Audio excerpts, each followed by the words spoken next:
गर्मियों में बहुत सारे वालिदैन अपने बच्चों को नाक में से खून आना, जिसको आम ज़ुबान में नक्सीर भी कहते हैं, इसके साथ लेके आते हैं। नक्सीर तो वैसे जो है वो पूरे साल में कभी भी बच्चों को हो सकती है, लेकिन अक्सर जो ज़्यादातर इसकी कंप्लेंट्स हैं वो गर्मियों में आती हैं। और कुछ वालिदैन की कंप्लेन होती है कि हमारे बच्चे को हर गर्मियों में बार-बार नक्सीर कुछ दिन के बाद हो जाती है।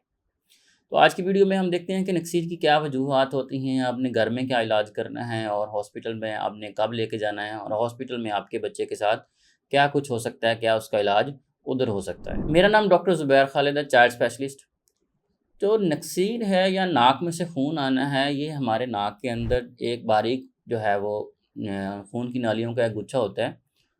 उधर से इसकी जो है वो शुरुआत होती है, उसमें से ये खून निकलता है।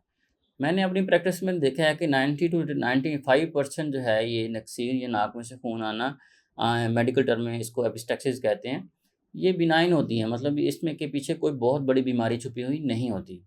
सिर्फ 5 से 10% केसेस ऐसे होते हैं जिसमें जो है वो बच्चे को कोई ना कोई ब्लीडिंग डिसऑर्डर्स, ऐसे डिसऑर्डर्स जिसमें बच्चे का खून नहीं रुकता, वो निकलती हैं। या कुछ केसेस में ईएनटी इश्यूज़ होते हैं, जैसे कि रिकरेंट साइनोसाइटिस, एलर्जिक रिनाइटिस या डीएनएस, ये सारी जो है चीज़ें, ये ईएनटी के रिलेटेड है। अच्छा, ये गर्मियों में ही क्यों होता है? ज़्यादातर जो है नक्सीर या एपिस्टैक्सिस गर्मियों में ही क्यों होती है? इसलिए होती है कि आम टाइम पे हमारे जो नाक के अंदर है, ये म्यूकस की एक बारीक लेयर होती है, और जो हवा होती है वो भी इतनी ज़्यादा हॉट नहीं होती, उसमें से गुज़र के जाती है, मॉइस्ट हो जाती है। वह खून की नाली हैं, उनको डिस्टर्ब नहीं करती। लेकिन गर्मियों में क्या होता है कि हॉट एयर होती है, म्यूकस की जो तह है वो भी जो है वो ख़त्म हो चुकी होती है, ऐसे हॉट एयर से गुज़र-गुज़र के, या बहुत बारीक होती है। उससे क्या होता है कि जब वो हॉट एयर हम नाक में से साँस लेते हैं, जो ड्राई एयर होती है उसका साँस लेते हैं, तो उसकी वजह से बार-बार होने से क्रैक्स हो जाते हैं नाक के अंदर, जो कि फिर अल्टीमेटली खून की नालियों में से खून के बहाव की जो वजह बनते हैं, जिससे नक्सीर या एपिस्टैक्सिस बच्चों को शुरू हो जाती है। ये सबसे कॉमन रीज़न है। इसके अलावा कुछ रीज़न हैं, जैसे मैंने आपको पहले बता दी हैं कि बच्चों में ब्लीडिंग डिसऑर्डर हो तो उसकी वजह से हो सकता है, एलर्जिक रिनाइटिस, साइनोसाइटिस, एरिनाइड्स, या कोई भी ऐसी रीज़न जिसकी वजह से बार-बार बच्चे का ज़ुकाम होना, नाक के अंदर ख़ारिश आना, ये होता रहे।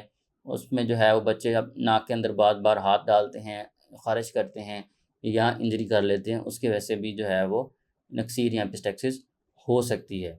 या फिर कोई एक्सटर्नल ट्रॉमा है, किसी दूसरे बच्चे के साथ लड़ाई हो गई, या उसने कोई थप्पड़ मार दिया है, या कोई चोट लग गई है, कोई बॉल लग गई है, फुटबॉल लग गया है, तो उसके साथ भी ये जो है खून बहना शुरू हो सकता है। आपने, अगर आपके बच्चे में किसी भी वजह से जो है वो खून निकलना शुरू हो गया है, तो आपने घर में क्या करना है? सबसे पहले तो आपने बच्चे को लिटाना नहीं है, बच्चे को बिठा देना है। बिठाने के बाद उसका सर जो है थोड़ा-सा आगे लीन फॉरवर्ड उसको करवा देना है, ताकि जो है वो जो खून है वो पीछे की तरफ गले में ना गिरे, बल्कि जो है वो आगे आगे की तरफ निकलता रहे।